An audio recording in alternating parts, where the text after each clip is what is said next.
عید الفطر کب ہوگی؟ اپنی تاریخ سامنے آ گئی۔ ماہ رمضان کے 30 روزے پورے ہوں گی۔ خالد اجاز کا کہنا ہے کہ 20 اپریل کی شام عید کا چاند نظر نہیں آئے گا، لہذا ایک عید الفطر 30 روزے مکمل کرنے کے بعد ہفتہ 22 اپریل کو منائی جائے گی۔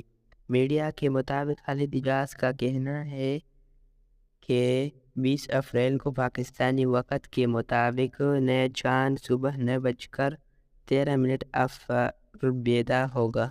اس روز چاند کی عمر 10 گھنٹے سے بھی کم ہوگی۔ انہوں نے کہا کہ دکھائی دینے کے لیے چاند کی عمر 19 گھنٹے سے زائد ہونی چاہیے۔ اس روز مطلع صاف ہوا تو بھی چاند دکھائی نہیں دے گا۔ خالد اجاز مفتی کا مزید کہنا ہے کہ 21 اپریل کو 30 رمضان، 22 اپریل کو یکم شوال ہوگی، لہذا 20 اپریل کو موصول ہونے والی کوئی بھی شہادت جھوٹی ہوگی۔